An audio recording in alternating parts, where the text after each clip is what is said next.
Welcome to the last session of the December Solstice Solidarity Summit 2021 for Humans United and Mutual Aid Networks and all our friends and relations.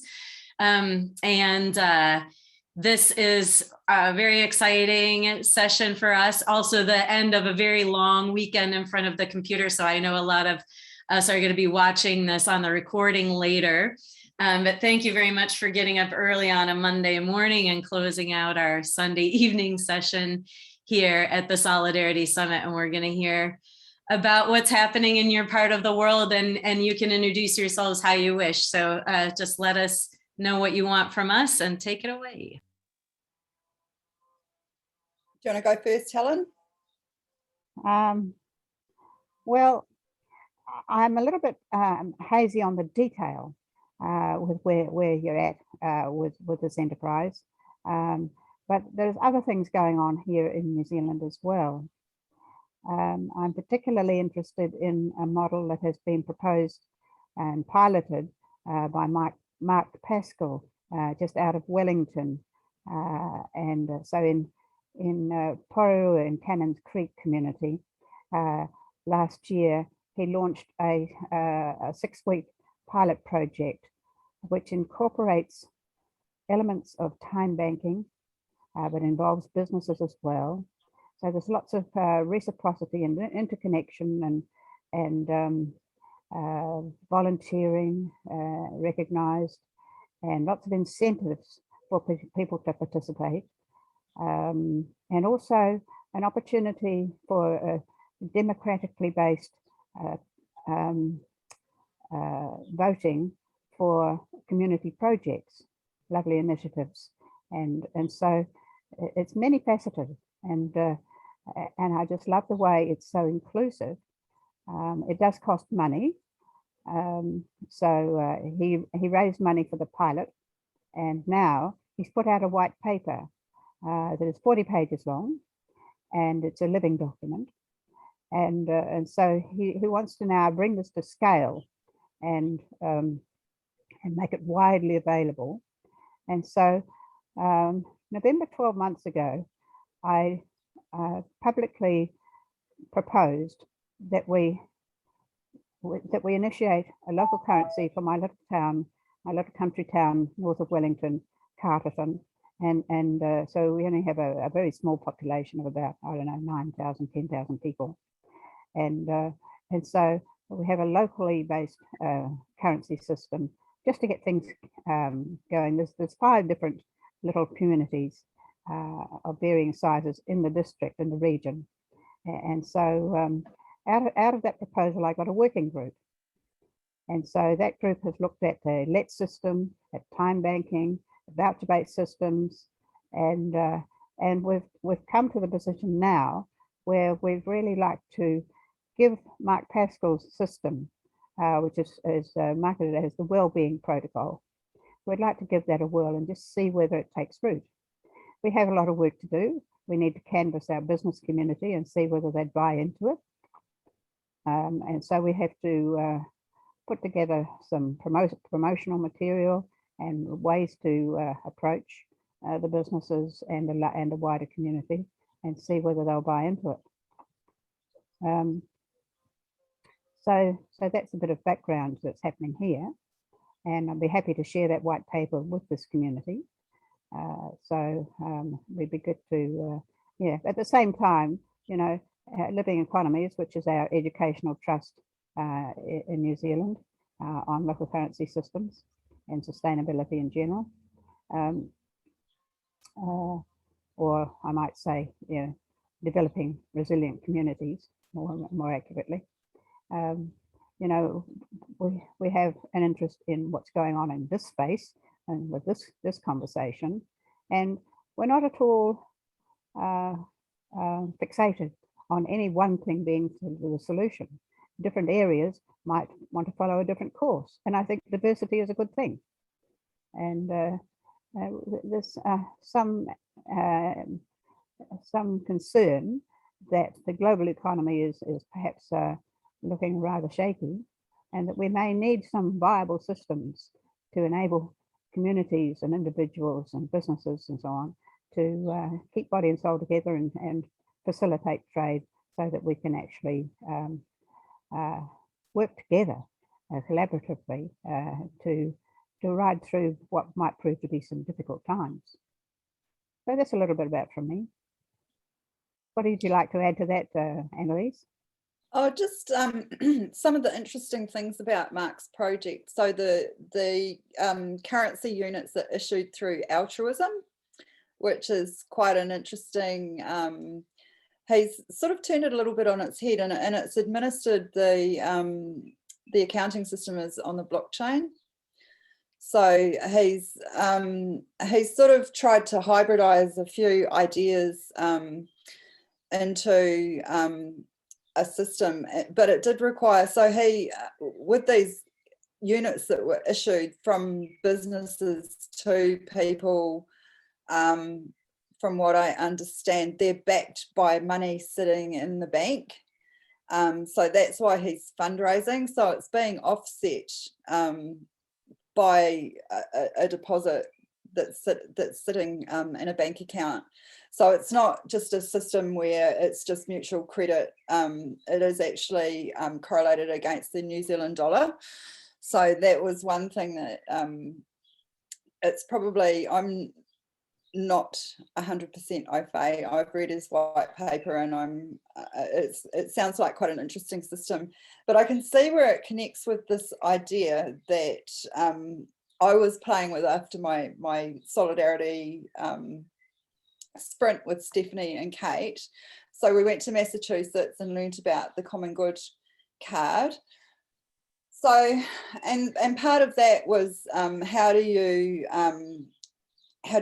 offset the trading, and how can people redeem their units? So that was sort of looking at getting it on board through being issued through businesses as like a loyalty point. To the main thing that I see with any sort of currency project is how is it issued and who issues it. That sort of if it's just like a time bank where it's a mutual credit system, it's where it all balances out at zero sort of in the end. Although time banking is really flexible, it can just be it's just basically creating units of activity in the community, either then or down the track, by the credits. But when you're talking about a sort of a more of a monetary trading system, trading goods and services with it, that people want some sort of recompense for, then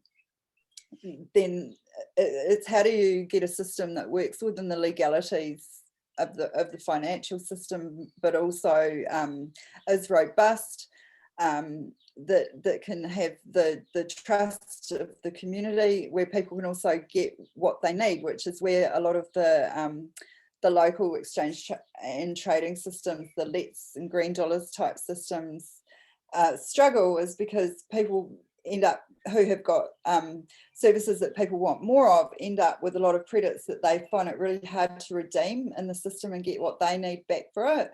So that was part of the thinking about developing it through the Common Good type system, is actually start with the businesses so that all of those services that people want are already on board at the beginning. That's where it starts, rather than in the community with massages or eggs or whatever, which are all valuable things. But it's like, if we're going to get something that's a little bit more scalable, then it needs to be able to get people those things that they need and offset their need to use national currency for those purchases. So that's where I was sort of wondering if the pooling idea. So the Common Good has people can round up their purchases. They're all members in the system, and then those extra little bits of money go into a common pool, and also the money that's not liquid in that pool, because people pay in with a debit card, so, and then they're just using money they've already got in the system. So the kind of the bottom level of that pool that's not circulating can also be used as interest-free finance to give grants and activate community projects. So looking at this idea that Mark Pascal had, I was thinking, well, apart from the altruism points, if people are using it as a loyalty system where they're actually paying in. It eliminates the need to have that pool and fundraise all that money to offset it. But it also can create, through that system, not only the altruistic point that's created, but also it can start building a pool of community money as a resource to kickstart projects. So it's all a little bit, because this isn't one of ours, this is one that we're trying to learn more about.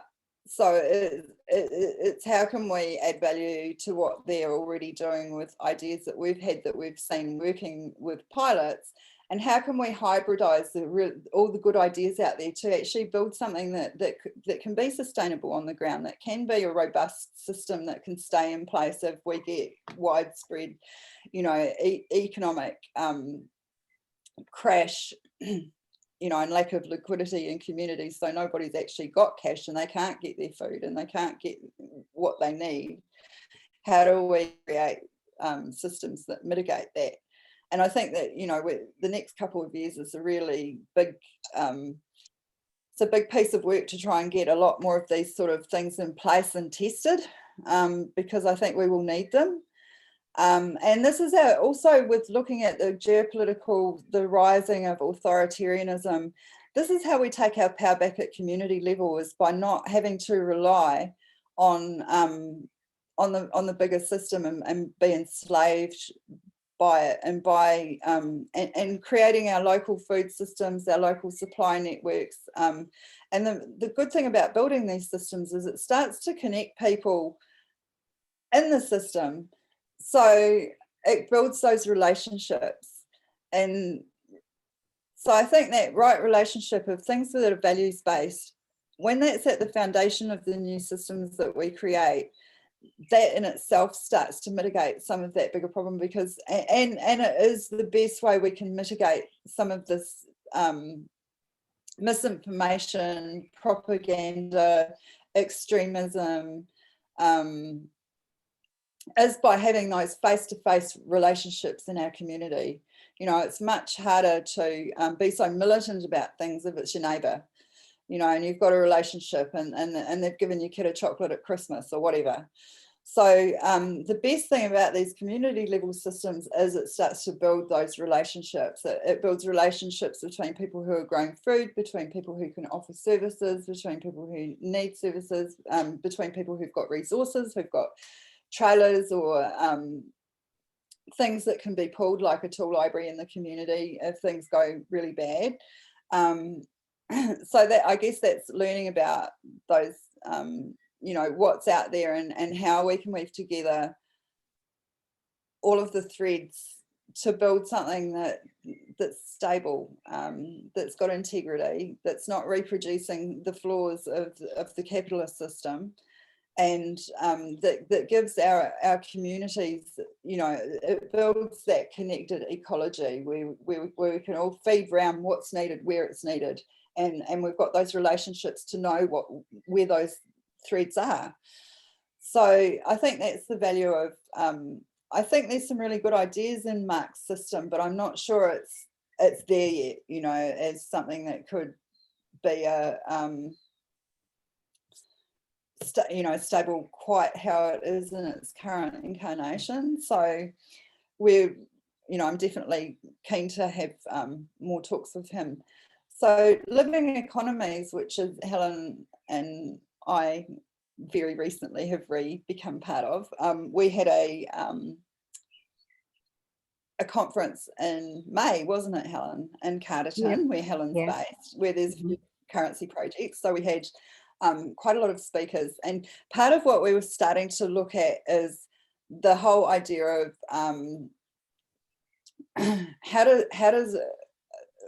what are the conversations we need to have around decolonisation. So we just sort of started that, and to start trying to build better relationships in the community. And one of the speakers that we had there, Amber, who's based in Wairarapa, what they're doing is they're doing a housing project. So they're looking at, they've used CAD programs, so they're designing all these houses online that can be built out of ply. and they've got a big laser machine that they've just fundraised and bought. So they're looking at how, and this is particularly for Māori that have been, that's our Indigenous population here, who had a lot of land stolen, as in all colonized countries. So they're looking at, and the problem with that is a lot of the land that's been given back through treaty settlements and things it's in joint ownership. So it's really hard to get mortgages and finance to build housing on those projects on that land. So Living Economies quite a number of years ago sort of started looking at these savings pool systems where families could pool together and build one at a time by financing them themselves through pooling money and loaning it to each other. And so kind of created this savings pool pilot, which has taken off, and there's a lot of savings pools around New Zealand now. So it's sort of looking at ways that we can use some of the systems that we've got to deal with some of the problems of stopping people making progress and actually getting that stability in their families and in their communities. And housing's such a big one here. We've got a housing crisis. We've got a lot of people homeless. Our rents are really high. If you look online, we're right up the top of the bad OECD numbers. So all of these, I see that all of these things kind of weave together. If we can look at our food, if we can look at our housing, if we can look at how we can get what we need and we can trade. And it needs to be kind of an ecological solution. It can't just be one, because it's not stable when it's just one. It needs to kind of weave together, and it's about finding relationships with people with the different areas of interest of how can we work together and weave them so they match up, so that they complement each other, so that they reinforce and support each other with how they operate. So, and the other little thing that I'd just like to bring, and this might be a nice way to finish because it has been a really long weekend, is Helen is one of our really treasured elders who's been very, very active in this space decades. And so recently, and Helen's always had a beautiful garden, and she's the most waste savvy person I know. She's incredible, and she's mentored a lot of people through growing their own food over the years. So some local authors in her town of Carterton made a book about Helen and Helen's garden and growing food and being sustainable. So it's called Good on You, Helen Jew. And I thought that maybe for your big weekend, that might be a nice wee thing to look at just to finish with. It's a little bit lighter. But it's a beautiful book and so this is all the ways that we reach out and we start to, how do we connect with different people on different levels? And these ways of telling stories about, so it's got little pictures of Helen, dancing around her garden and growing her seeds, and Helen is immensely practical. So it's got her looking at her worms in the garden and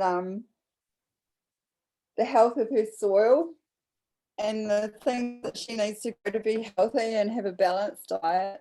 So I think that there are so many facets, it's working at that very high level of the tech and the systems, and then working at the very base level of relationships and stories.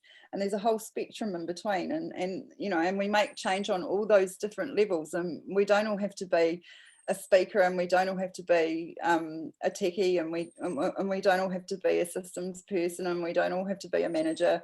We can just be who we are, and build those relationships through recognizing that we've all got the same base value of wanting a just and kind world that's in right relationship with each other and our planet.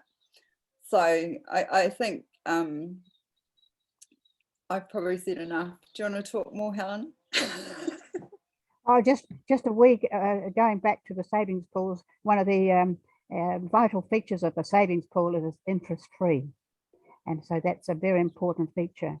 But it also builds community and trusting relationships, and is a very good building block for in a very practical way for helping people to meet their housing needs, or looking at various things like they may need money to pay a dentist bill, or pay off the credit card, which is very high interest.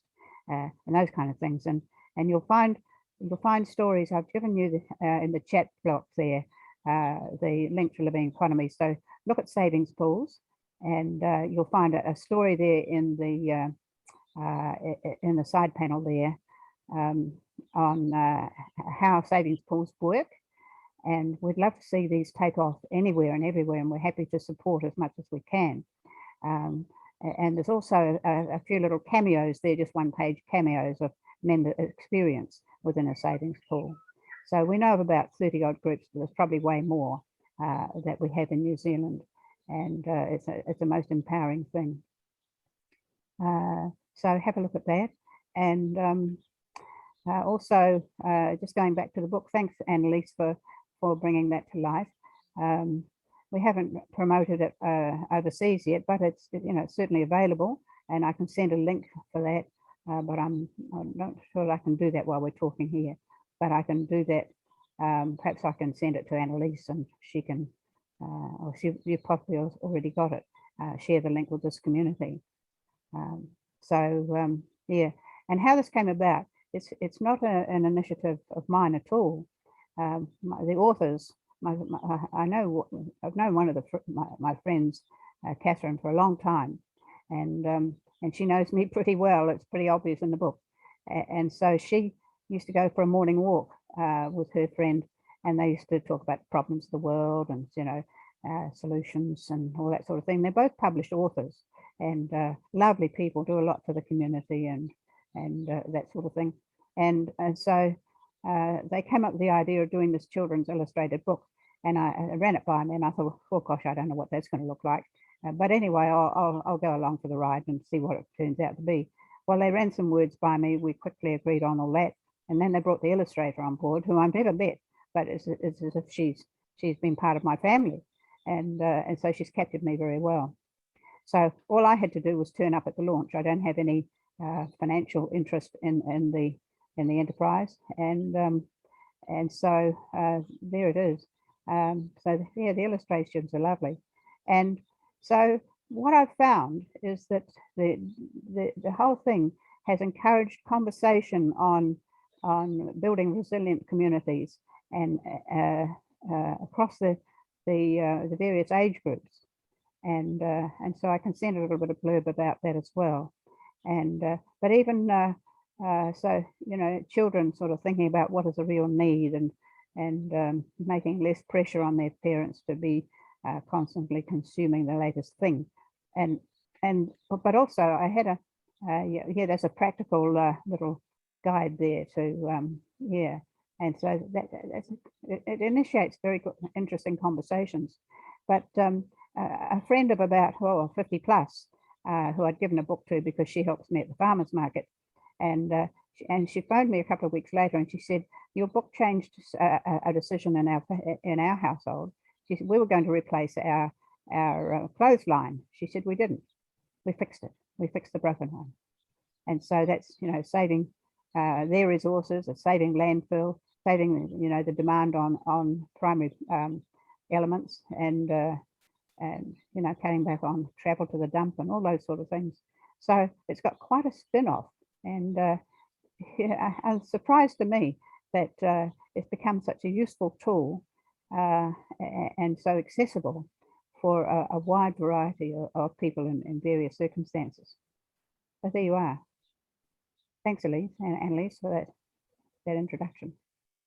Yeah. So has anyone got any questions? Yeah. Any questions or comments or whatever? Well, I just am making a note of when you came in, you were talking about all these systems, and they're all really interesting, and I'm really benefiting from having learned about them. And when it comes down to it, like what we really need to do is share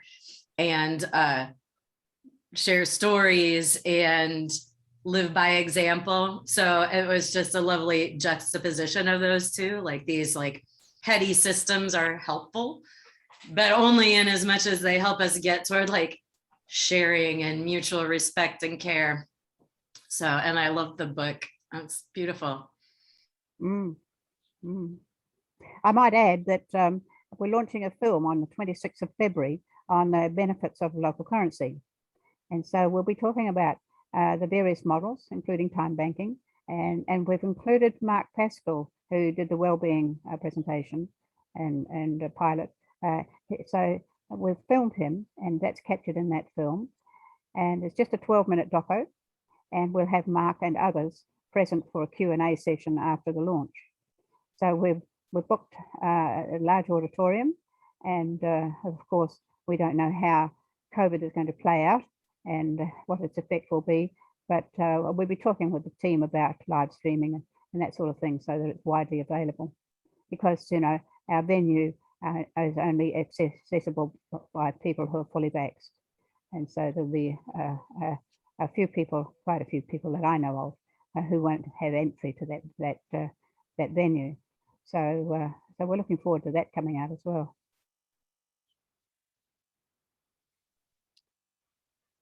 And that's been, you know,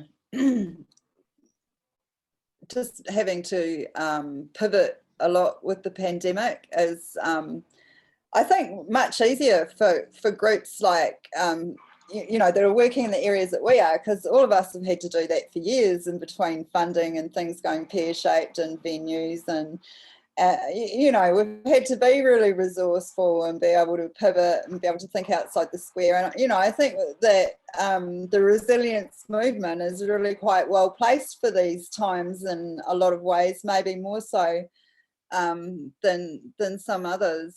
And, you know, it's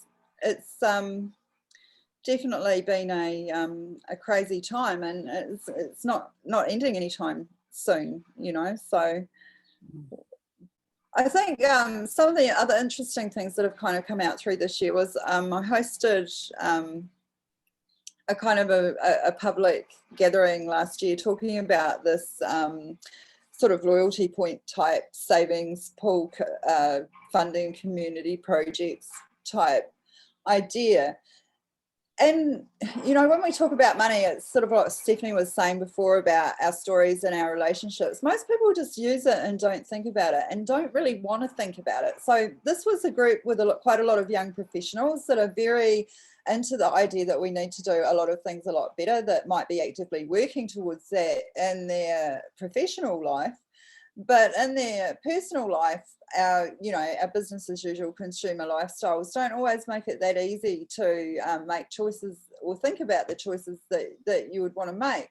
And so what we discovered through that was so many people really would like a higher level of financial literacy, of actually knowing how money works and why people like us are saying the system is actually contributing to our problems and won't fix them. How can we do things differently? And I think that there needs to be a step in between there where people actually understand more about why the money system's flawed and why poverty is so bad and why capitalism's collapsing things and how it eats everything up from the bottom and redistributes money to the top, because most people just don't really understand that that's an actual design part of the system, that it's deliberate, that it's not just by accident that people end up with billions and billions of dollars during a pandemic when they've already got billions and billions of dollars. That's the system's designed to do that deliberately, and I don't think people realise quite how much that is. And by when we support business as usual in politics or whatever, that we're actually supporting the reinforcement of the capitalist system that's destroying everything, and we're not making enough efforts to really lobby about how do we do things differently. So one thing I'd like to do in the new year is kind of look at maybe getting a bit of funding together to make some little videos about how money works, how sovereign governments can issue money, and it's actually they owe it to themselves, that the debt is not what people think. It's not like household debt, and a lot of people don't understand that.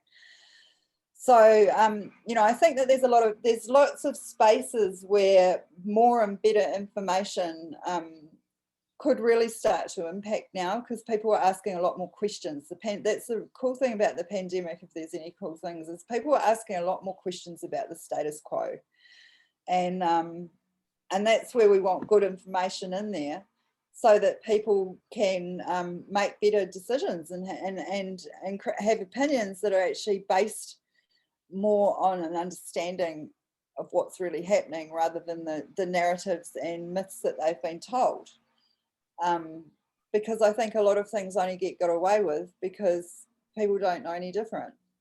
And so that's a project I'd like to look at in the new year, is how do we get people a little bit more savvy about, you know, if we want to build a new world, what does that look like, and how do we not build in all the same flaws that are destroying the one, you know, where we're at now. And to do that, people need to know why you want to eliminate them, why you want to do things differently, why we want to build these community systems. So there's quite a lot of stories and education and opportunities in that space in the middle. And that's a lot about, so there's demand there when you bring things on board. It's really hard. I'm not sure that there's the time of the old days where you start something and you just get people on board, you know, 1 or 2 or 3 or 4 or little clusters or little trickles. It actually needs to be people calling for it, and then you're meeting a need because they understand why they want and need it. And I think that there's quite a lot of space to create some multimedia type explanatory snippets to go in that space. So I'd like to have a wee focus on that in the new year as well. And I think that they benefit all our networks, and that's where we all don't need to reinvent the wheel. That, you know, if there's a bit of collaborating on things like that with people that's their area of interest, those are the sort of resources that are kind of need to be preliminary to new things that we want to start in the community as well. And I think that there is a hunger to understand better at the moment, because people are seeing the flaws of capitalism so overtly through this crisis that we're undergoing globally now, and just basically that they're willing to just, you know, that people's lives are worth nothing under the current system. It's all about reinforcing the bank balances of those at the top, and particularly when you look at the UK, where it's just basically so corrupt. Billions of dollars of contracts are going to companies that are, you know, family or friends or colleagues, and they're not even delivering, you know. So there's billions of dollars being extracted from public money that's not helping people, while people are just dying like flies. And you know, people didn't realise how much everything had been hijacked, I don't think, until we've got ourselves in this situation, and then they feel powerless because it feels a bit like a runaway train, this kind of authoritarian, catabolic kind of death spiral of capitalism. Yeah. Well, the good thing is, Anneleise, I'll connect you up with Luke Ross, who's the filmmaker for me. He's also seeking funding to get a new film going about the current money system, and so he's got 4 or 5 people there that will be fronting that. He's included me in there, and so I think it'd be very good for him and you to liaise on that. Yeah, I did have a chat. I had a chat with Luke in May. Right, good. So yeah, keep that up because you know, that's now one of the interesting observations that I've just realized lately is that people are not aware that there's a cost to the use of our current money system. It's built into everything. It's the cost of interest. And so once they understand that they are paying quite dearly for the privilege of using that currency as an exchange media, then they may be more open to the possibility of new proposals, new ways of doing things, better ways of doing things, actually coming at a cost, you know, but maybe less than what the current system, with way more benefits for community, for the environment, and for the economy in general. So because we can't run these things on the smell of an oily rag anymore. We've got to have serious money into these things to make them come to scale and to make them really work and to be stable and trustworthy.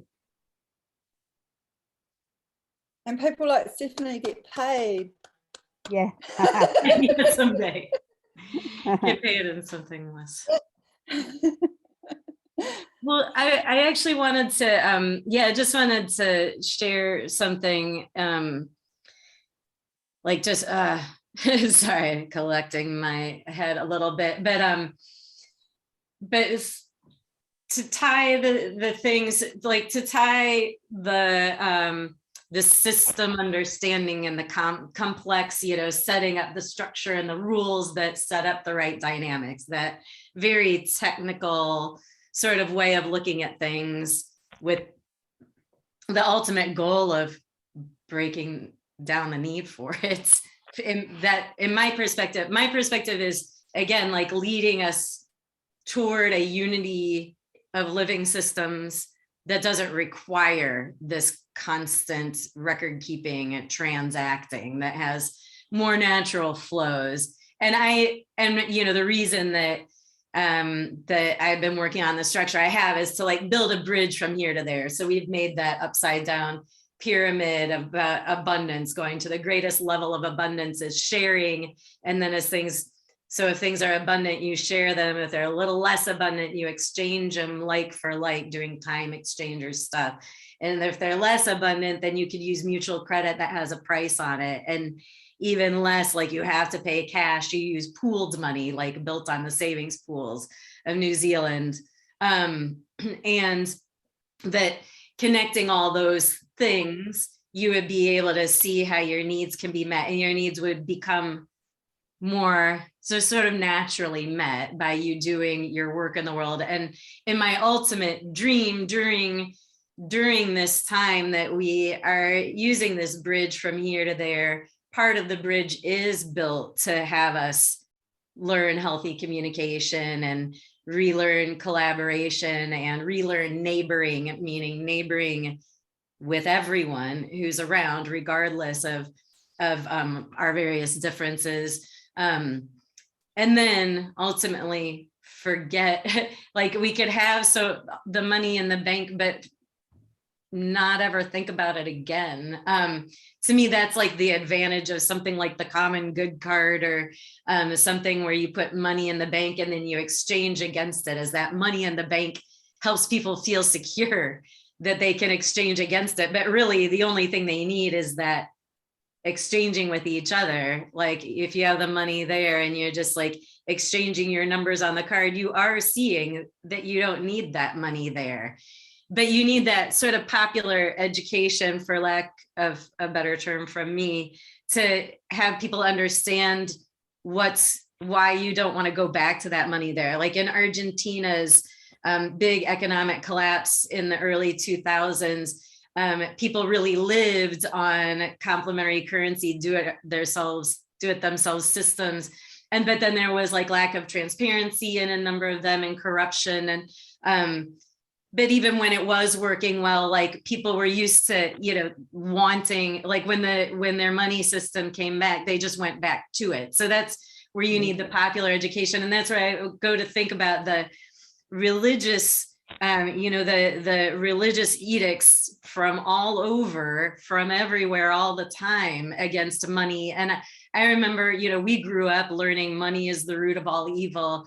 And then like, as I was an adult, I remember someone in a religious context saying, well, that's the translation. It's the love of money that's the root of all evil. But I'm like, no, I don't think so. I think that was like a convenient thing. Or I went from one church that said, forgive us our debts, to another church that said, forgive us our trespasses. And they had actually changed it. And it used to be built into religious life to have Jubilee and, of course, the whole New Testament. I think that we have to actually, I'm not a religious person, although I'm like rethinking everything about all those terms and my conceptions about them. But I've felt for a long time like we need to be like church in the positive ways of, we get together on a regular basis. We we take care of each other. We know we contribute back to our community with our money, like with tithing. And we know our philosophical basis, like we know more about our roots. And that was a really long way to say all that. But one of the things that I would like to pursue in a variety of ways is a conversation, is a book club conversation about the dawn of everything, which is sort of based in this. And it's not like that book is an end all and be all at all. It's like describing what different cultures and perspectives have been of a lot of people over time. And it's a good bridge. Is the David Graeber one? Yeah. So I'll stop now, but I just wanted to sort of bring a few thoughts together out loud. I think that's, really that's been the foundation of so many of these systems. I mean, even time banking, it was really the initiator to rebuild those relationships and that sharing and caring for each other in the communities till it became obsolete. It's taking back the village. So, I think so much of what we look towards is reclaiming the village, reclaiming our sacred connection to each other and caring for each other and our environs, so it cares for us as well.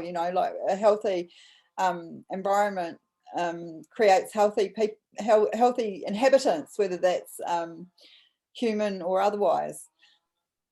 So it's fostering right relationship, and I think those sorts of starting to get back to that real basic language of our shared humanity as the foundation of our projects. And this is where the funding system and stuff is so annoying, because you're expected to jump through all these hurdles and make it sound really wanky, but really every single thing that I'm aware of that this wider movement does is really, that is the foundation of it. It's like, we're out of balance. We're out of balance in the world with each other. There's, these metastasizing organizations and people that are like Elon Musk with, $200 billion. I mean, you can't, what does that look like? It's an inconceivable amount.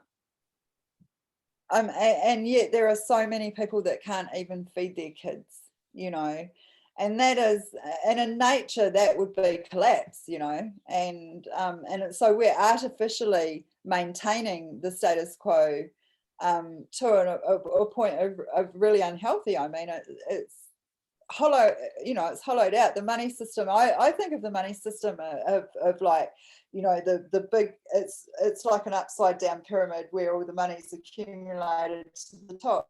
But to me, it's like this parasitic thing that eats its way up through the bottom layers. So and then they're just all discharged out the bottom, and so now it's eating its way up through the middle class. So it's impacting such a, the centre, the majority, the voting bloc that is, sort of has the most power.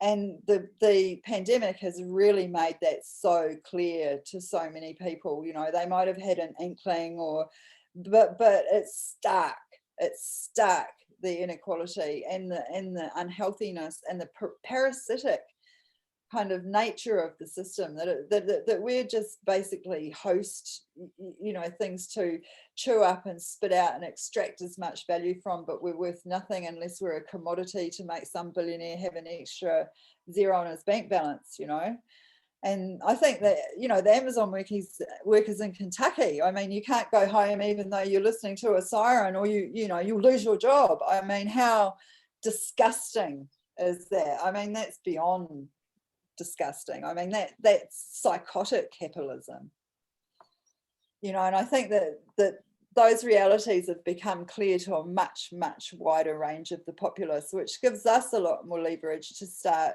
having these conversations and using these words that resonate, like caring for each other, like decency. We need to really powerfully reclaim all of that stuff and not let the deliberate psyops of disinformation and ugliness that are trying to keep us divided so we can all be extracted and commodified. We really need to powerfully reclaim those words that show us as humans, of decency, of kindness, of compassion, of connection, of relationship, of family, of community. you know, they're the foundational, you know, building blocks of who we are and how we are on the planet. And that message is being hijacked, you know, for a profit-making narrative, and has been undermined for decades now. And it's, you know, and I think that if anything, I'd like to see, you know, just even, it was interesting because we were talking, Stephanie, last time we had a wee chat about maybe our movement is some type of a new church that's not necessarily a religion, but it's the, you know, the humanity movement. What does it look like if we're the best humans that we can be, you know? And it doesn't need to be tied to a deity or it can just be about the sacredness of life. And, you know, so it's about how do we get traction with those counter narratives, those messages that empower the best in us, that supercharge the best in us, that make us remember what's important. You know, it's so hard in survival mode, and so much of what's going on is meant to keep us there, so we can't connect, so we're empty. But when we're together and when we support each other and when we're in connection and community and people are getting their needs met and people, you know, those random acts of care and kindness, we feel full, you know. And it's not about money. Those are the things that make us feel full. I mean, most people, if you push them, get them in the quiet time when they've relaxed, and then you talk about the things that have been the most important for their life, it won't be when they bought a boat, it will be when their kid took their first steps or recovered from an illness or did something amazing that they're proud of. So, yeah, that, I guess that's, if I think our movement, for whatever way of coining it, is going to succeed, that's how we do it, is by supercharging those power words that can't be tainted, because they're there right from dot right through all the sacred practices.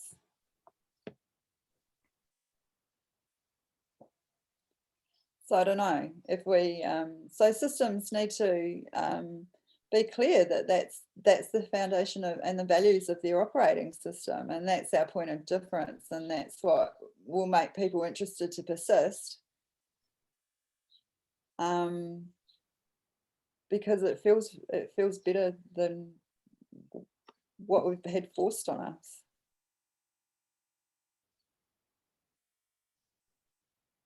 It's not going to be an easy task because there's a huge amount of apathy out there, but I think it's, as Anneleise rightly points out, there is an increasing appetite to take a look at this, at least. Yeah. I mean, we've had mainstream economists that have published in mainstream media talking about our government writing off the debt to themselves and talking about land tax and all sorts of things of starting to, you know, that have been completely off the table for decades under neoliberalism, and you know, and we are a wee bit of a petri dish, so I've been doing a little bit of stirring and sharing on that level. But so it's really about challenging the dominant narratives through clever ways, you know. So it can be through something like a beautiful little book, or it can be through music. And I think the arts are a really powerful way forward for us. You know, we don't need to do it the same way that it's been inflicted, of trying to bamboozle people with jargon and lingo of certain siloed ways, so people are too silly to understand or not educated enough to understand, when it's actually really simple. It's a parasitic extractive system, you know, and demystifying that jargon and that language and that deliberate misleading, and yeah, getting back to those common things that resonate. I mean, just so much of all these years of doing so many different levels of this work, I keep coming back to this. We've all got a tuning fork in our heart that resonates when it hears truth, when it hears love, when it hears power, you know, empower, power with, not power over, you know. And we know it, it rings. We might hear this, but this will always beat it out. if we're getting that, if we're dinging that tone, you know. So and it's hard not to be frightened and angry and stressed and frustrated and exhausted. And I think that's where the wider connection of feeling like you're part of a tribe or part of team humanity is really powerful. Yes, that's right. I think our time has come, and I'd be really interested to get some feedback from those of you who are still with us on looking at the savings pool model, looking at living economies in general. We haven't been putting up some more recent posts. We're a bit thin on the ground for keeping this work fresh, but there's still plenty of material there for anybody who hasn't visited Living Economies before. And well, you know, I mean, it's time I revisited myself to read some of this stuff up, you know, because there's good posts there. Yeah. Does anyone else want to have a comment? Well, I will share with you that after my visit there, it took a while, but we have set up a little, we call it a common fund because we're making a hybrid of the savings pool model from you, but there's $700 in our credit union in the neighborhood. And we've been working toward like being able to do more outreach and get it to do the things that we want it to do, but we at least got it going.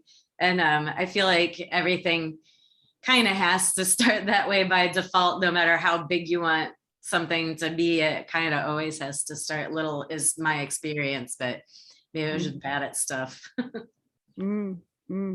good. Yeah. I think it's that sustainability thing, and that's nature too. Everything starts as a seed and a seedling, and you know, mimicking nature and natural systems is, you know, is the nature level of recognizing that we're sacred living beings in skin bodies, you know. Yeah. And hearing your birds was a really nice, like all of a sudden, a really perfect soundtrack. Oh yeah, the blackbirds, they've got baby blackbirds out there. They're pretty noisy at the moment. Yeah, it's summer. It's very hot where I am today. It's our hottest day that we've had all summer so far. We've actually had a really cold summer, and so but it's overcast and a bit humid. So, and the birds are just, yeah, pretty happily enjoying that. And we're coming up Christmas, so it's really nice to see your beautiful face and your big sunflower in your living room. Yeah. Reminds me of being there. Yeah, It'll be nice when you can come back. Oh, I can't wait, and it'd be lovely to have you back here too. Oh yeah. Can I just share one more like nuts and bolts things for the people who are less familiar with the savings pool model and sort of the aim that we've come to in the humans. So throughout New Zealand, there are a lot of groups where people, 10 to 20 people, right, usually pool their money in a savings account and then give it out to different people as no interest loans. People have paid mortgages, people have bought cars. It's really been impactful. And then one of the things that we talked about when I was there is how to like create ways that could be turned outward a little bit more, so it doesn't necessarily like doesn't feel as important for people to like already be in a trusting community to do that. And that's one of the things that we would like to experiment with in our common fund. And that's why we've called it a common fund instead of a savings pool. So we're going to aim to get money from different people for different purposes. Like we could earn some money. We could maybe get a little grant.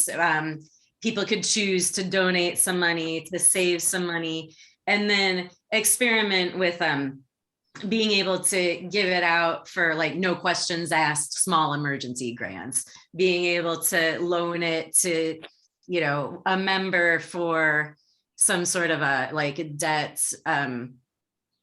relief loan, but just to hybridize it in a variety of ways so we can have like different pieces for different purposes, and start to use that as sort of a backstop for more of us to have our basic livelihood met, so we could do work in a mutual aid network and track our hours and be able to spend it as hours worth of credit wherever we can, so we can keep things out of the money economy and engage in services just through straight up exchanging of hours. But then we would be able to tap into that common funds, like where that runs short in meeting our needs, and we govern it as a collective.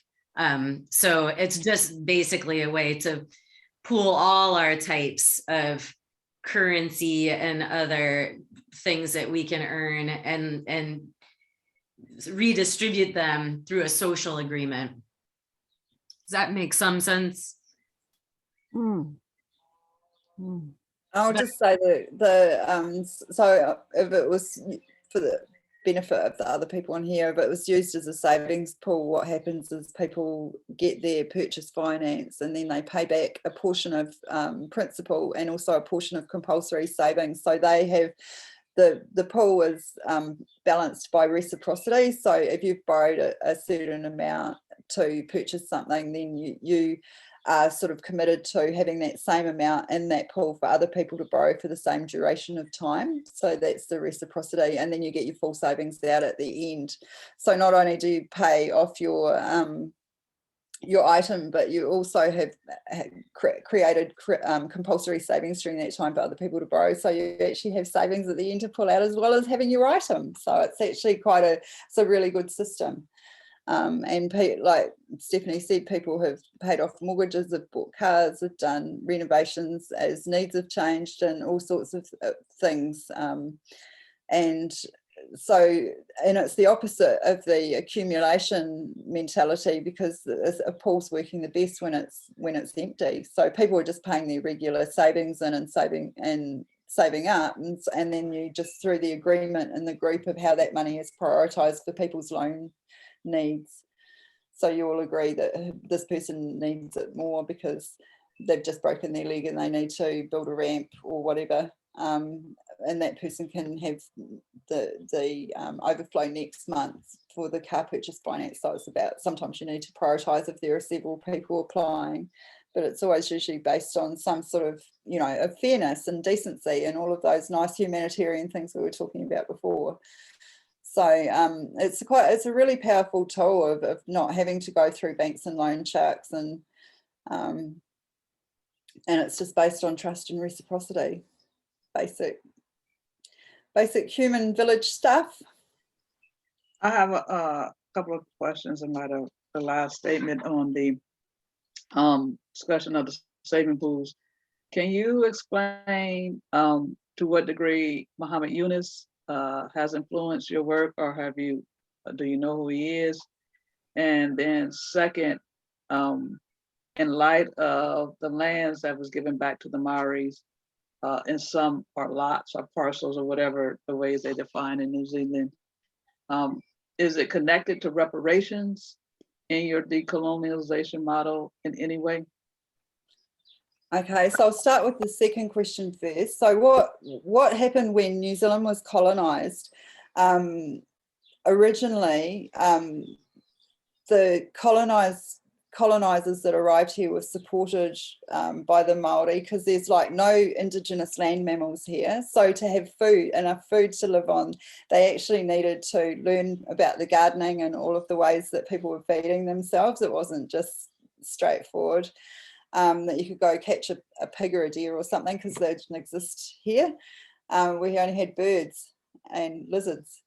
So there was quite a strong partnership, and the Māori helped the white settlers basically survive here. And of course, when more and more came in, then the need for land was sort of greater. And so there was a document called Te Tiriti o Waitangi, which is the Treaty of Waitangi. So there was a treaty signed, and it was signed by different chiefs. So there was a lot of different tribes, and it went right round, and most of the tribes signed it. But there was a Maori version and there was an English version, and they weren't the same. So what happened is, and then of course the English settlers went in with muskets and stole land and killed people and did the usual colonizer stuff. So the treaty wasn't honoured because it was in the treaty, Māori people basically claimed their sovereignty and right to govern themselves in perpetuity. So what happened was, years after the language shut down, all of the usual colonizer stuff, showing up in all the prison stats, the dropout of school, we basically had our own version of the school to prison pipeline and all of the awful things that come with colonisation. So in the 70s, activists had kind of said not one more bit of land, because a lot of land was also taken for public works, or it was leased out to through a system where they got peppercorn money for leases, even though they technically owned the land. They still weren't allowed to control it or get a proper rent from it. So they challenged it, and then so the Waitangi Tribunal was set up. So that was a legal body to look at these claims under the treaty. So that's been rolling out for 40 years. And so those land claims and that stolen land was all addressed through that tribunal process that in many cases found that the Crown had breached its agreement and land was given back. So yes, it was a type of reparation, but it was kind of a restoration, I suppose, of the original agreement. So it was a legal fight that had a legal document at the foundation of it. It wasn't just because there had been that agreement and the Māori had not ceded sovereignty. So it's a little bit different from some other countries, and because there was that foundational document there that could be referred back to through those legal claims and that long process. And not all of the tribes have had land given back or settled yet, but we're getting there. And it was still, it was like 2%. They were accepting what would have been the original land. It was sort of 2% of what the land that was stolen was worth, but it was money into the tribe. And actually our Māori economy of these but some of the tribes got big settlements. They're powerful economic base now, really. It's really making quite big strides forward. And then the middle centre white, what we call Pākehā population here, has now got really in behind language revitalisation and anti-racism, and we don't know what that looks like, and it's very uncomfortable sometimes, and everyone's just trying to approach it with real goodwill, the majority. So we've come quite a long way in the last decade, but a lot of it is the same as the US in the way of not being taught proper history in school. So a lot of the racism and people going, oh, they've just got their hands out or whatever, was really through not understanding that there was a foundational legal document, because it wasn't being taught properly in our history classes. So that's changing, and we've kind of got more Māori media on board now that are putting out the correct stories, and I know that's been happening too.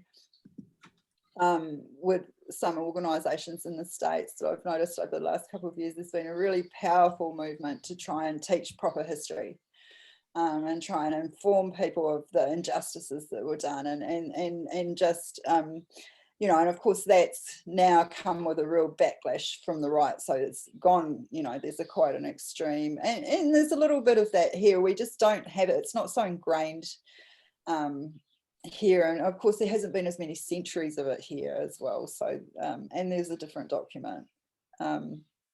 So that's what's happened with the reparations. And your first question about the savings pools, could you just sorry. Yes, Muhammad Yunus is from Bangladesh and was the leader, economist who started the microloan program amongst women and poor countries in India, and so he was also a major lecturer international on the circuit, and wanted to create a world without poverty. And so your programs and practices and models sound similar to his, and I was just wondering, to what degree have you engaged him, or if you even know who he is? And he also is a Nobel Peace Prize winner as well. Yeah, I've heard the name. I'm not 100% familiar with the work. I do know that the savings pool model that was developed here was based on the Yak Bank in Sweden, which is, so that's like a cooperative bank that gives interest-free loans to its members. So that was based on that model. But we've also, because there's no interest in the system, no usury, we've found that it's got quite a wide appeal through quite a few different groups as well, particularly our Muslim community here was quite interested in how the systems worked, because it was a way of being able to empower people without having interest bearing loans. So, and now you've put that in my brain, so I'm going to have a wee look at that later. So thank you for sharing that. I don't know if that answered your question, but it wasn't based on that. But I know so many of us, because all the problems are the same, we're just kind of all problem solving them from little different angles. And that's where I think we're the collective will and collaboration. I mean, I think, you know, we're immensely powerful if we can harness that, you know, I think. Because there are more of us. There are a lot more of us. Sorry, what's your name? My name is Karen. Oh, hi, Karen. I'm in Nice to meet you. California. I'm on the west coast of the U.S. What they call the left side. I have to make it over that way next time. We didn't quite get that far. Our loop was quite big. Yeah. Okay. Thank you for your answer. You did answer the question. Oh, thanks for asking. Is there anything else that anyone would like to ask about any of our things?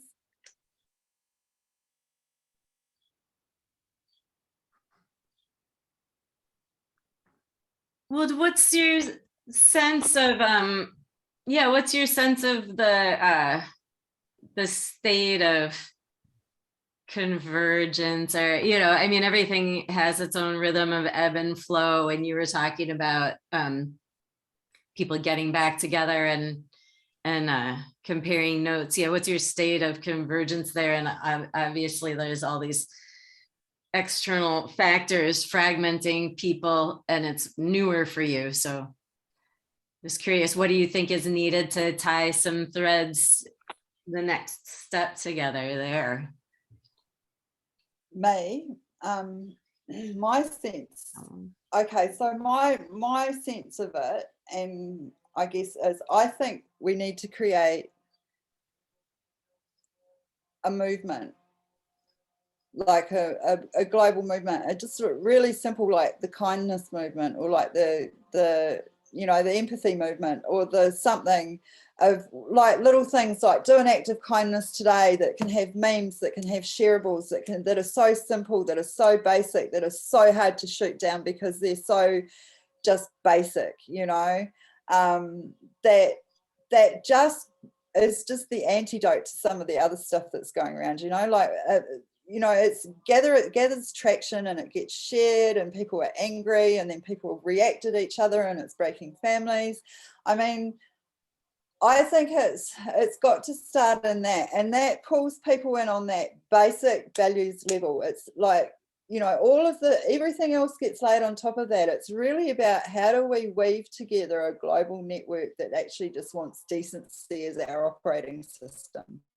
And how do we get a buzzword or a movement or a symbol or you know, a bit of merch or whatever saying, you know, I support the kindness movement or whatever, or I support being a good neighbor, or with our planet, or, you know, like, so it's finding something that translates to lots of different languages. That's one of those very, very core human things, and then create a vibrant, shareable, and that's with the fun, with the art, with the music, with all the creative sides of things, of how do you, you know, so you have kids during competitions of what does this look like, you know, online. We can do it all so much online and connect globally with this pandemic going on.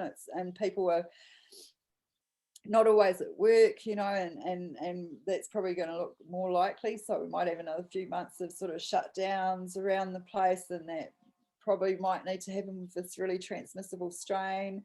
And while that's happening, instead of all of these conspiracy right-wing propagandists getting in people's ears, wouldn't it be really good to get in people's ears with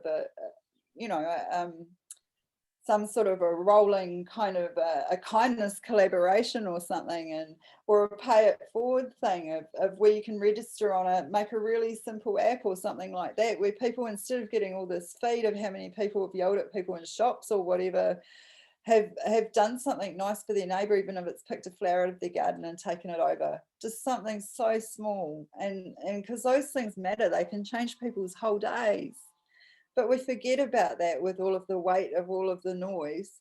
It's like, how do we stop that noise just for a few minutes, or make that noise a song, the choir of, you know? So to me, that's all of these things, and they'll all hybridize and they'll all be organic to their environment. Not every system might work everywhere, but the foundational thing is, what is the things that unite us? What are the values that keep us all together? How can we start a collaboration or a movement or a something that connects it? It's like Occupy, except Occupy didn't have a single organizing idea. So it's exactly the same version of that, but with a single organizing idea of a foundational core human value. Of everything else needs to be built on that, whether it's decency, reciprocity, kindness, compassion, justice, whatever that is. And it's finding that one that resonates, you know, that can resonate with the widest number of people, that people find it really hard to dismiss or be sarcastic, you know, about and derogatory towards. It's, you know, that thing that so that's my sense, is that if we can find that thing that can turn into so many different versions of, but with that holding that space for that goodness that we all have, that we're all capable of. Some of us seem maybe more capable than others sometimes, but but I don't think that's a given, you know. I think people are products of their environment and what they've been programmed with. And I think, how do we deprogram that? How do we reprogram something more healthy? And how do we make it really fun and really attractive and really easy to be part of, and really easy to get people thinking? And then you start putting the money things in, you know. It's like, sometimes the best things don't cost money. It's smiling at someone, or offering to take someone, carry someone's groceries if they're not managing and got a toddler, or, you know, like the really little basic things that make all our lives better. You know, and then you go up those next levels to, well, how do we now become the counter movement? And then it gets to the Occupy type level, where you've got boots on the ground, but it's actually what's underlying that, the thing that drives people and gets them there, you know. And I thought Occupy, that's the thing, if Occupy had a single organising idea that everyone was behind, and it wasn't, some people wanted justice and some people wanted the money system to collapse, and some people, you know, like it had all these competing ideas that a lot of people didn't really get what it was all about. Whereas if it had something, and maybe I need to read David Graeber's book and be part of your book club.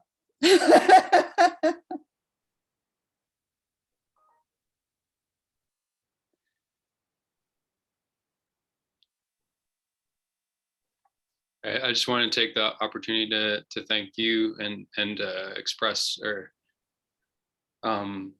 just the vitality that you've expressed, and this idea of stability and kind of the robustness of the things that you've been talking about are really inspiring and encouraging. That, you know, that exists behind, you know, just a richness to all these ways of I don't know, this alternative system, you know, that there's a lot of richness behind it. And, you know, I was speaking before in the last thing about, you know, really trying to find the way to separate myself from this extractive system, and to trust in something different. Like I'm still not there yet, but like, and, you know, I've learned, and I think the piece that you're talking about, education, that you were saying that there's, I think that's really helpful. That would be really helpful to folks, and I definitely agree with that. That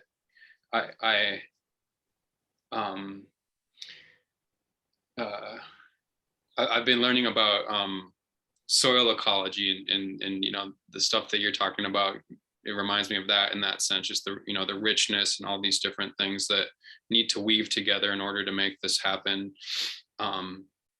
So yeah, just that, just wanted to express that. And then I think because you were talking about the education thing, some of the stuff that I have been listening to, the different ideas about economics and these alternative systems that I, for whatever reason, this kind of bubbled up to the surface, that I heard these group of millionaires interviewed. They're called the Patriotic Millionaires. I think they're American, and they have like a website, and they've written a book about it. And it was, I don't know if this is relevant, but for whatever reason it bubbled up, just that they, it was encouraging to hear some of the things that they were advocating for, that there was some sort of give, in terms of like, they were expressing a level of humanity, and they were, advocating for good in some way. So I just wanted to, because for whatever reason that came to mind, add that to the conversation. Thank you. Thank you.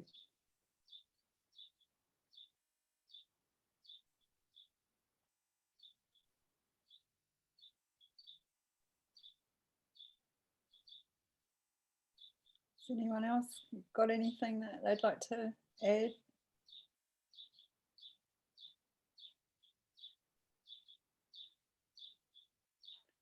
Are you right there, Helen? I'm sorry, just waking me up. Sorry, I've nodded off. Sorry. I tend to nod off around about this time of day, and because I'm a bit of a night owl. So yeah. So yeah. Sorry. What did I miss? Nothing. Really? Not much. Yeah. Oh, you just missed a little bit. Yeah. Well, you can I fill think me you- in perhaps offline on what that was. Yeah. Just Sorry talking that. about the Patriotic Millionaires is a group that is advocating some good ideas about how they think that they could contribute back in positive ways. And yeah, just looking at it was really interesting. Is it Ian was saying about soil ecology, that what we were talking about of the systems thing, it reminds them of soil ecology, and we all know this, don't we, that all our natural systems, it's all the fractals of we're organic beings living in a biosphere and an organic planet, so it all makes sense that it correlates, and I love, actually, doing permaculture changed my whole way of working, of using that as a kind of a framework for community systems, because it's a really good way of working that looks at the interconnectedness of all the different parts of the system and how they support each other. Would you like to say anything, Helen? Well, I'm pleased to have had this connection with you all. It's important work that we're doing. In fact, I think it's vital. And just looking at the global economy, as I said earlier, I think things are very unstable. And so don't underestimate the value of what we're doing, and do what you can to get things up and running as much as we can. Of course, that's always difficult because we humans tend to be wired so that we tend not to pay attention to threats until they're upon us, or even becoming obviously crisis, and of course, it's really better to, if we can, to build our life rafts before the ship sinks. But, you know, that's not the way most people operate, unfortunately. Yeah. Seems more practical than looking around for some kind of a bit of a plank floating by or something. Yeah, yeah. And of course, we can't wait for those in authority to propose viable alternatives for us. We are the authorities. We are the powerhouses. And let's remember that and how vital it's going to be for our future. Yeah.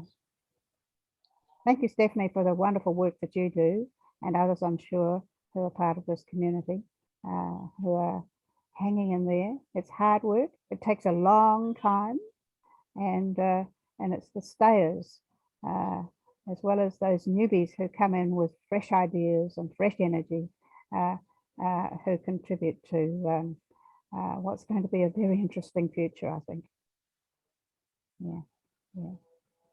So, you know, we have multiple and varied crises with us. You know, we have COVID, we have economic collapse, we have climate change, which is the biggie. If we think COVID is challenging, and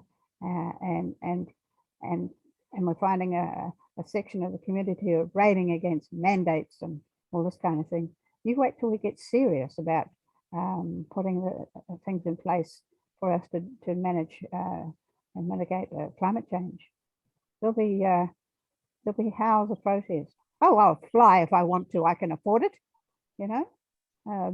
And yet there may be, you know, there may be limits put on what we are really able to do and exercise our freedoms in a way we've been used to. Yeah. I have a question to everybody. And in the sessions I have attended, I'm not sure if the term political or if the politics of your work has been clearly articulated or defined as such. And would you define co-op, solidarity, economy, political? And in what way is it political in your mind, in work, in practice? And then in what role, what is your relationship to government bodies in that political endeavor? So that's to everybody. That's a huge question. And Well, I'll just be transparent. It is huge. And I think that I think every dollar we spend is a political act.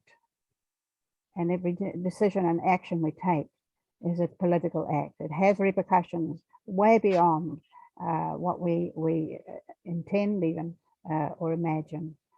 And so this is the politics of the people and people power. And it has huge potential. It has huge potential. And so, but also there are vested interests in keeping the show on the road as it is. And it's you know, this is David and Goliath stuff. And we will sometimes be called to act beyond our comfort zones and against and beyond what is officially sanctioned as legal. But we have to push through those barriers and do what we believe is going to be for the greater good. As I said before, we're all in this together.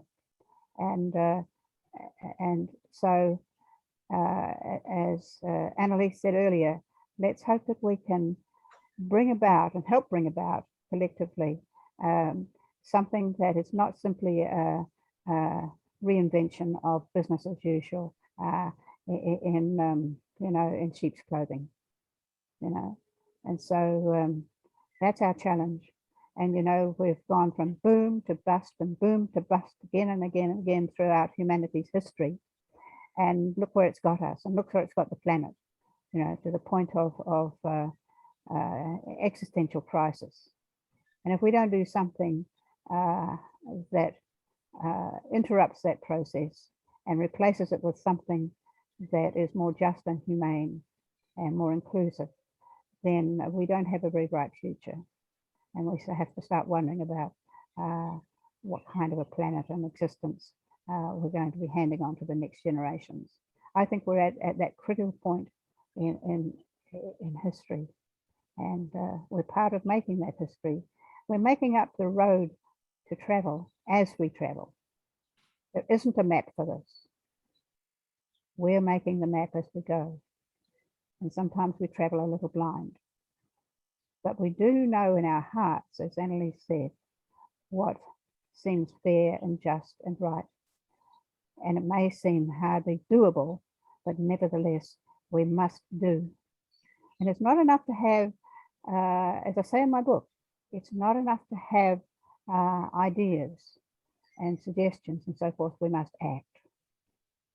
And that can be in the smallest possible way that may seem like spitting in the wind, but do it anyway. We owe it to ourselves and to those who come after us, as well as all those that we're supposed to be sharing this lovely planet with. Yeah.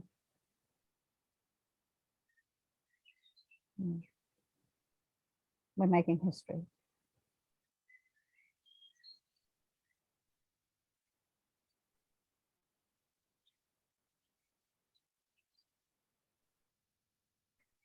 You just made me cry. It And makes that me was, cry oh, too. Yeah. oh, sorry. Yeah. That was a much lovelier answer than I was going to give, but I also want to answer that question just with the humans and with this form of mutual aid networks. And this is my perspective, but from the perspective of having, been one of the crafters of the principles and things like that. So yes, it's political, and like Helen said, everything is, I also see everything as political, and we are very explicitly in the build part of resist and build, but working on acknowledging and doing some of the resisting and being sure that we can continue to learn and reflect on our context culturally and economically, and we are outside of the partisan electoral politics. And personally, I really see that as a realm that prevents solutions, and I see the do-it-ourselves and community-based realm as first of all, like what's malignantly neglected by the more dominant like control and command systems. And I also see that I believe that by building that up and by building our capacity for healthier communication and for more shared understandings or sharing in each other's perspectives, that we can build a more powerful constituency that has more political power. But I definitely don't see my perspectives in what's being termed left and right now, but I actually think the terms left and right are meaningless at this point, and the fragmentation is really thorough and yeah. So anyhow, what I would love in my dream world is that the powers that be or whatever, that the dominant global capital gets out of the way and we make solutions where we can travel cleanly and we can live the full range of human existence in healthy ways, rather than like thinking the alternatives are like we either shut each other down from doing this shitty way of doing things, or we do the shitty way of doing things. Like there's another way that I want to go toward. That's a long answer. Mm. Mm. Mm.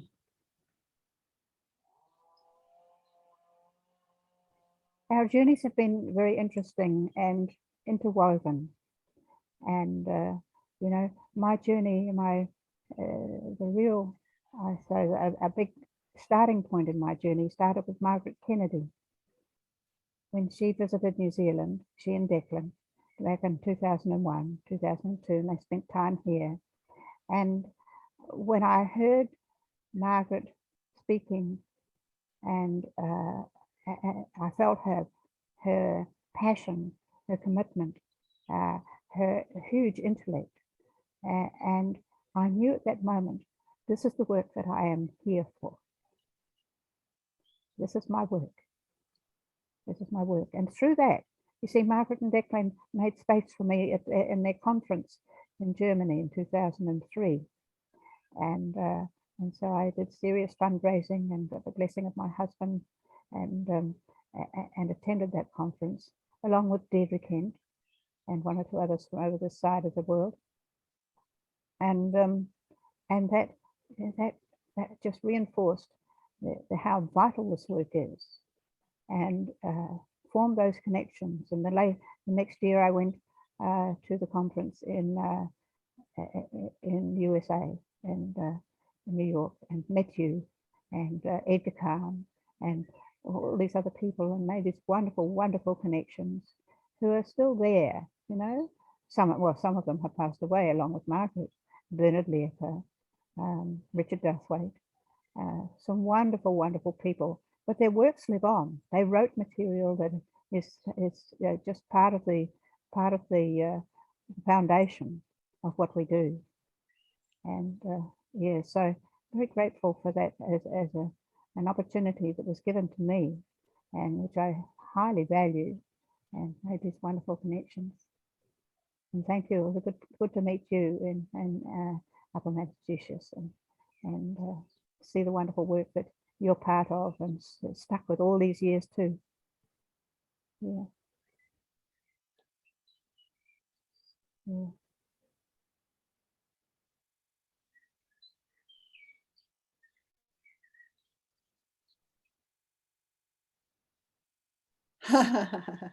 Yeah, the stayers. And that's the thing, it's persisting. And I think this work, one of the metaphors that I've really liked in past years, particularly while I've had personal things with my mother aging and becoming unwell, and then having to look after her, and she's in care now, and going through that, is, you know, that really when you're a wider collaborative network, you become like a choir. You know, it needs to be not one person can hold this work and persist all the time. It's gritty and it's hard and it's challenging, and sometimes it feels one step forward, you know, two steps back, and then, you know, and then you get some real traction and something will break through.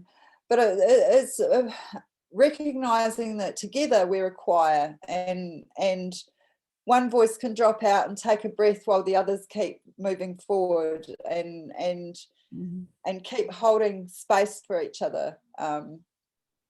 And I think that, you know, that's another way that we don't want to repeat the unhealthy patterns that are in the status quo system, which is that, you know, your units of production, and you have to work till you burn out, and you go to work when you're sick, and you know, and it's not okay to get to stay home with your children if you're sick. You might get fired, or, you know, all of those things that don't respect our humanity. You know, and it's coming back to, I just keep thinking this metaphor of nature, that there's a time where you're really blossoming and active and really high energy, and there's times where you just need to just go fallow for a little bit, you know, and put that energy back into the roots, into the ground, and then you grow up and you fruit again, you know. And it's recognizing that you can't be everything to all people all the time and hold everything all the time, and that so I think that, and I think if COVID has done one thing, it's helped people realize that the rat wheel is a construct, you know, and that enforced time out, we see all the strikes and people not taking crap jobs for crap pay with crap conditions, and it's shaken things up. And if we look back to history, then, you know, post pandemics, it has shifted the status quo, and this can be a powerful time for us to harness that collective basic humanity, be the antidote and make history and change history. You know, it's not inevitable that the capitalists are going to win this. And in fact, I think the things that are holding them up are, you know, are definitely not going to come through this all intact. So, but our power is in our collectivism, is in our mass, and that goodness. And it's interesting. I was reading about some experiments. Maybe it was in some Starhawk's work.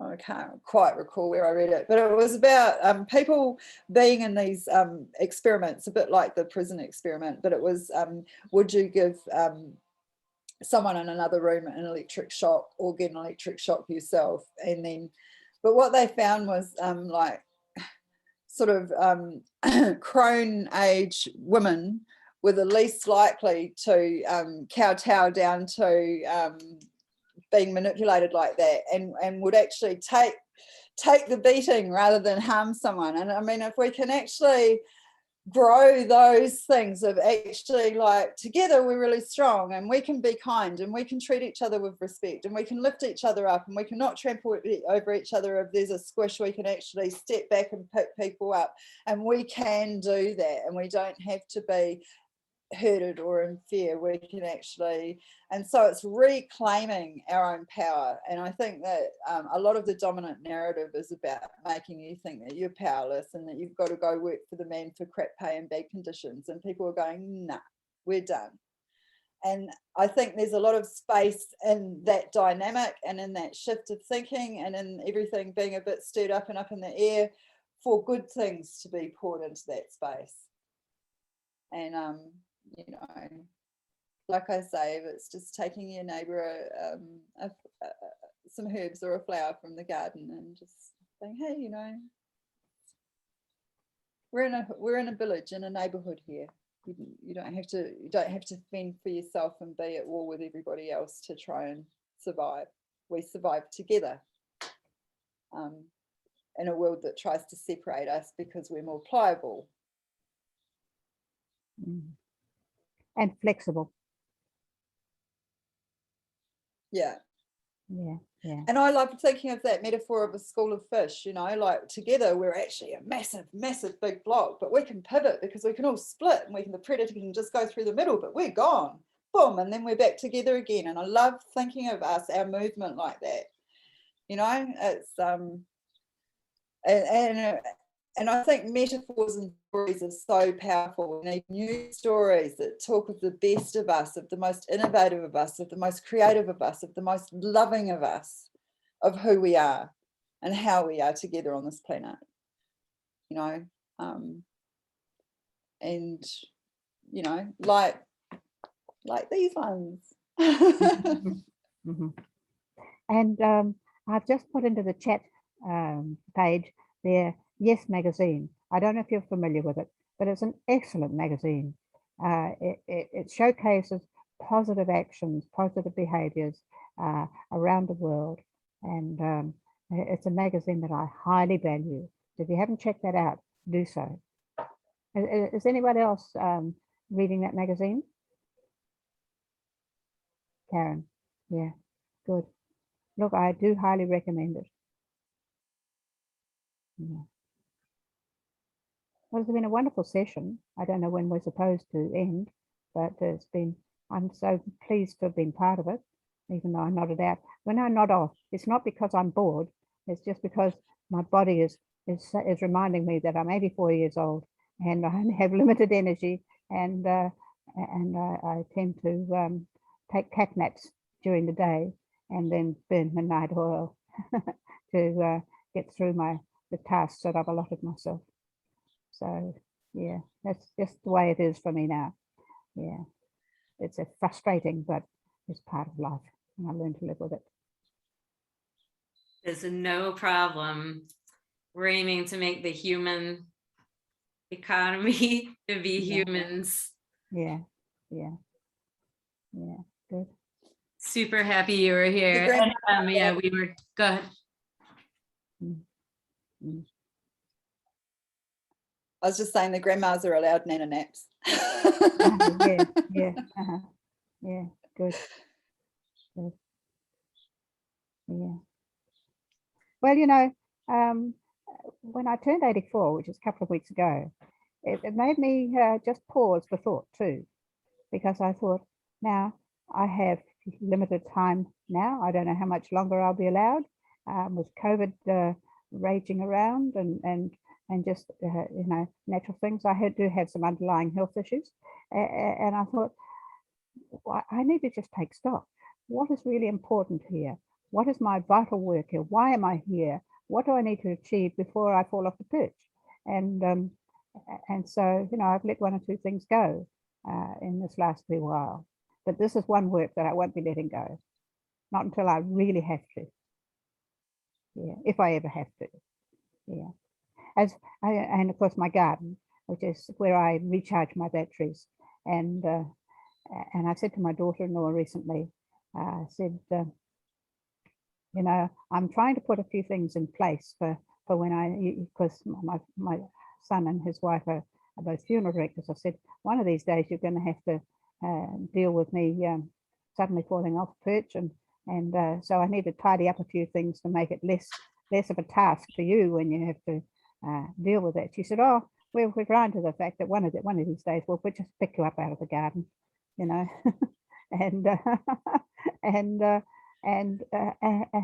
the office will be a mess, and there'll be pot plants all over the place, and some of them might survive and some won't, but we'll just deal with that as it comes. So, yeah. So take stock now and again. Look where you're spending your life, but also what feeds you. So you can be frivolous at times and leave work behind and just go and feed your soul. Yeah. I'm so glad this is being recorded, because that section where I shared my concerns and vision and so forth, I thought, oh, I hope I'm in as good form when it comes to making the film on money. And when we're doing the panel, when we're having our film launch, because those moments come and you really can't replicate them. They just happen. Yeah. So I'm glad that's being recorded, and I'm looking forward to being able to share that with the filmmaker. And so well, if I don't get to say things in the same way, well, it has been said and has been shared, and here's some of the contents of my head and my heart. Yeah. I want to say thank you for doing this and sticking with it so long, and saying that it's the work that you're sticking with, that you've been an inspiration and continue to be. And yeah, and I'm really excited to see your new book. Yes. For you, yes. Helen. Yeah, good. Well, I'll send that link. Who should I send the information to get it available to your community here? I think you can send it to me. I think you have my information. If not, you can send it to Anneleise. Yeah, okay. I'll pass it on. Good. Should we do a checkout? What, Anneleise, did you have anything that you wanted to wrap up No, with? I'm really grateful. Thank you for everyone on the call and for hanging in there. I didn't think to do a quick round at the beginning, so I'm kind of, now I know Karen's from California, but I'm not sure where Ian and Jeannie are from, and I'm not sure if Kurt's still on there or not. But I have talked with Kurt before, so I'd love to just quickly know where you guys fit in with the wider thing as we do our checkouts. I'm so grateful for your intention, your questions, your attention, and your encouragement. Beautiful to see you, Stephanie, you gorgeous human, and wishing you all safe, happy, peaceful, magical holidays. And thank you. So that's my checkout.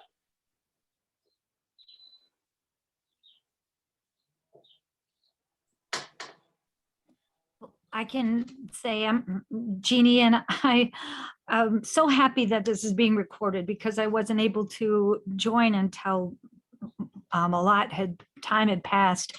But I'm so glad that I did, and got a chance to hear the questions and the sharing, because it really nurtured my spirit, and it's really inspiring. And I appreciate the work that's being done, and the connection, and the passion and the care. So thanks everyone. And I'm going to get a chance to check out the book too, and to catch up with what I missed. So thank you. It's great to be.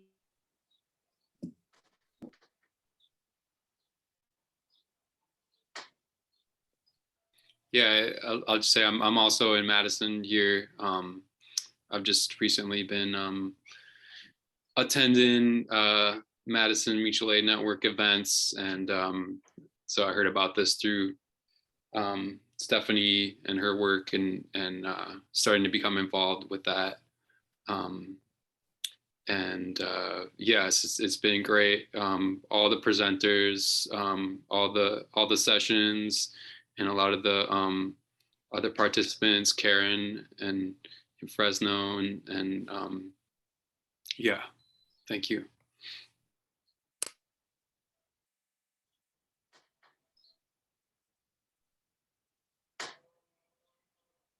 Any other checkouts? Anyone want to share? Well, just as a final comment for me, don't underestimate the value of your story. We all have stories, and you know, think about recording your story, because you're part of this very rich interwoven fabric that is the life that we've been given, and the roles that we play in shaping our present and our future, and the future for many to come after us. So value your story.